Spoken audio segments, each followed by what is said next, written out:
It was, I suppose we made the breakthrough in '91. You know, the lads from Donegal and from Derry, you know, and Tyrone, Armagh, they all would have looked and said, sure, we can beat them boys.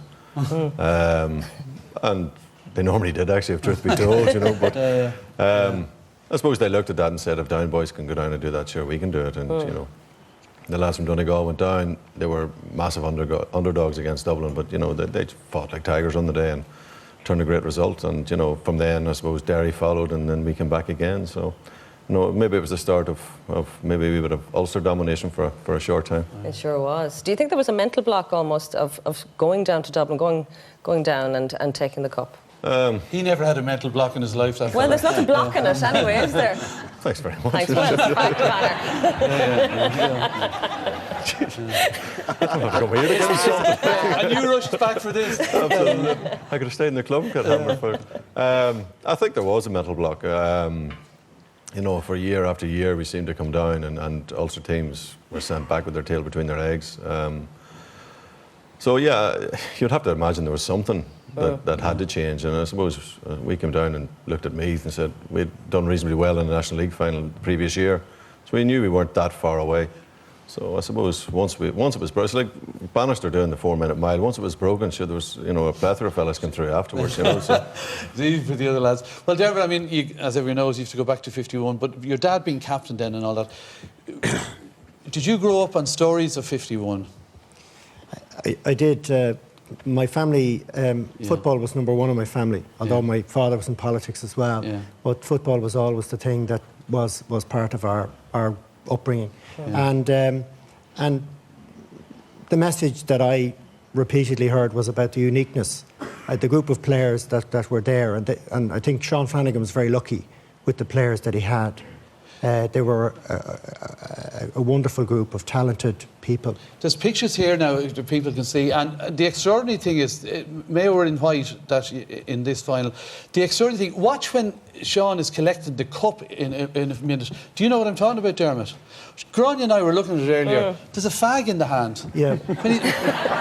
You'll see it look at the smoke coming out of the hand. When he's collecting Sam Maguire. Yeah. Different times. Different times. Yeah. The fag was extinguished just before the ball was thrown in and recommenced. I said that it looked like a butt that was smoking, actually. So different times, but the culture in the time, this was a team that was unique. It went into collective training 2 weeks before an All-Ireland final. The players used to join it, go to Gahan's hotel for 2 weeks. Some people say Sean was ahead of his time. Yeah. To me, he said he thought that was the right thing to do and normal. So that was part of him. Yeah, well, we're joined in the audience now by a daughter of one of the players, Joe Gilvari's daughter Alva is with us. Alva, how are you? I'm good, thanks. Now your father was a bit unusual in that he loved rugby as well as GAA, but of course with the ban he couldn't play both. Well, he did. Dad was one of 6 brothers from Killala in North Mayo, and he went to school in Blackrock College. So I suppose with that background, it's not surprising really he played rugby. And we have a photograph of him actually from back then with the when they won the Schools Cup. Yeah, he was captain of the 1942 Leinster Senior Cup. That's him there carrying the cup. And he went on that year to be selected also for the Leinster Schoolboys. And you know, for Dad and I think all his brothers, all he wanted to do was play sport, and the shape of the ball or the code didn't much matter to him. And I think he was like that in life, I guess. If something didn't suit him, or if he didn't like it, or he thought it was unfair, he just didn't heed it. So he continued playing for Blackrock Rugby Club during his college and his early days in the Mater, and he lined out for Connacht actually as Joe Gilmartin. He had to change for younger people. He had to change his name. Yeah. So, but it didn't in any way hamper his footballing career or his love of Mayo and his love of Gaelic football. And I don't mean to sound like a statistician now, but he has 4 Connacht championships, 1 Railway Cup, 2 All Irelands. You're sounding a like league medal from '49, and also, probably most importantly to him, a junior championship with Killala for '48, which was huge because he played alongside his brothers and his lifelong friends in Killala. Yeah. Well, you told me, now sadly he passed away in 2004 in the week of a final. The week before the final, the 18th of September 2004, the week before the match against Kerry. But there was a kind of ironic and amusing prequel to it in Yeah, one way. well, it was actually about 6 weeks after the final. I was at a dinner in the Burlington and I met Mick O'Dwyer, and I suppose he indulged me by listening to me boast on about my father, as I love doing. And he, when it came to, in fairness, like the man is a gentleman and his knowledge of the football is encyclopedic, but he asked me, is your dad alive and well? And, you know, it was very raw. It was only about 7 weeks later. And I had to say no. Unfortunately, he passed away a week before the 2000, or the All-Ireland final. And he just kind of paused for a second and then went, sure, it was just as well. That match would have killed him.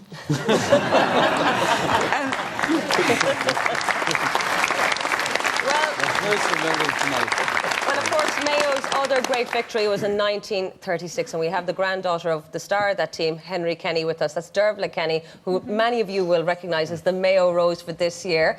Dervla, you have a very special piece of Mayo nostalgia with you now, don't you? I have the 1936 flag that flew outside Kenny's pub, which is no longer there now. It was on Main Street in Castlebar, and it was also in Croke Park on the day in 1936. So it'll be there again tomorrow, so I'm very much hoping that it'll bring just as much luck as it brought the 1936 team tomorrow. Very well said. And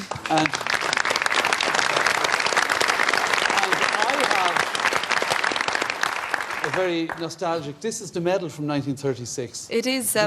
My grandfather played for 16 years for the Mayo team. His home club was the Castlebar Mitchells, and in 1936 he went on to win that medal, and we still have it in the family. So it's a really special medal to have.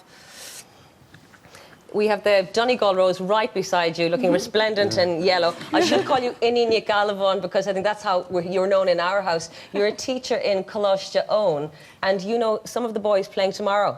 I do, yeah. I'm a teacher in Coláiste East again, but I teach boys in Coláiste Own as well. So one of my sixth-year students, Donal O'Gormley, is on the Dublin minor team tomorrow. There's actually 4 students from Coláiste Own on the team, so I'll be supporting them as well tomorrow. Absolutely, absolutely. Thank you for joining us, ladies. Thank you very much. They're in all the colour and all the gear. Absolutely. All right.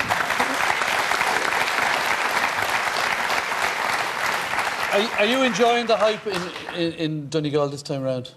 Yeah, the last time round, you know, I heard Anthony earlier on saying that we weren't involved in it, and that's right. Like, Brian was fantastic at shielding us from that and getting us away from what was happening with supporters and, you know, within the county. But this time around, you know, you can see the colour, you can see the, you know, people are very excited. And but to be fair, Brian had you doing other jobs, didn't he? We heard you were his pet. Yeah. You drove him around, isn't that it? Yeah, I did drive him around there. That was to stop him driving me around the bend. We used to get in the car for training and he'd say, yeah, you drive. You know, and you know, thank God there's no mobile phones then, because he'd been on the phone all the time. It was all business. But yeah, I used to drive him. He'd say, oh, I'm only home from Dublin. Hop in the car, drive. And I was talking to Sean Moran, funny, during the week from the Irish Times, and he wrote an article, I think it was 1990, and we were passing Biddies of Barnes coming home from a training, and he actually mentioned the fact that there was 2 or 3 journalists in the car and I was driving, and you know, he said you would never get that type of access now, you know, 2 or 3 journalists in the car. I probably were staying in Hollywood and having a good time, you know, but I wasn't around for that, you know. So. But yeah, it's fantastic, you know, and you can see the colour the whole way through, and I came up through Monaghan today, you know, that way, and it's just absolutely fantastic, you know, like it's... State flags out as well, yeah? Yeah, and they're green and gold, not blue and white. Good. But I wonder, when you have the memories, I mean, you've all played in the finals. Conor, what's your standout memory of a final day, of the ones you won? Have you a standout memory? Is it the match itself, or is it something around it? The match is largely a blur. I mean, you get on the pitch and you play the game. Yeah. I suppose that the biggest thing at that stage would have been the very final whistle. I think for me, it's the ultimate elation. I mean, I think the first person I grabbed was Neil Collins, the goalkeeper. And it's just, you know, it's just total euphoria. You're just lost in it all. But then the strange part was that after about 30 seconds, you realise it's over. That's it. The season's finished. And that's you know, that's a strange feeling. Now, that didn't last very long, I have to be honest. We sort of enjoyed it after that. Are you hopeful about Mayo tomorrow, Dermot? I think it's going to be a very interesting game. I think Donegal are probably a little bit down the line development-wise. Slightly older team, I feel. this Mayo team has made great progress in the last 2 years. And so I think it's going to be a very interesting game. Great individual battles on the field of play. Donegal are rightly favourites. But it's going to be a very interesting game for both counties, I think. And there's a big prize there. And so very interesting game. All right, you want to stick your colours to the mast? Absolutely. Now, what do the Sam Maguire, the Republic of Senegal, indie rock band The Revs and Donegal manager Jim McGuinness have in common? We're about to find out, but first, if you haven't seen it, take a look at this clip. Winning matches, Jimmy's winning matches, Jimmy's winning games, Jimmy's winning games. Jimmy's bringing Sammy back to Donegal again. Up Donegal! Oh, Jimmy's winning matches, Jimmy's winning matches, Jimmy's winning games, Jimmy's winning games. Jimmy's bringing Sammy back to Donegal again. Up Donegal! What do you like in Donegal? Champions! Letterkenny, Muff, Brocker, Brumkin, Ballyshannon, Ballymuffin, Brumcorner, the border, Kilcar, and Killyman! All right, boys! Kilcar! Well, you're watching one of the stars of that clip. This is Rory Gallagher. The background to that was done in Lanzarote. Yeah, just on the beach in Puerto del Carmen, spur of the moment. A bit of crack, really, just for friends and family, yeah. And it's been seen now by like 500,000 people on YouTube or whatever. I know, it's unbelievable, yeah. And who is Jimmy? I don't know. No, Jimmy is he's one of these, he's a lucky man. He sells the best fake Rolex in Lanzarote. I think he's probably watching over there now. Oh, is he? Yeah. Oh, that's weird. But he used to come into the bar I played in every night in Charlie's and the Crack and Call, and he was just so full of life, and he would get up and he knows about 2,000 towns on the map of Ireland. Walking sat-nav he is.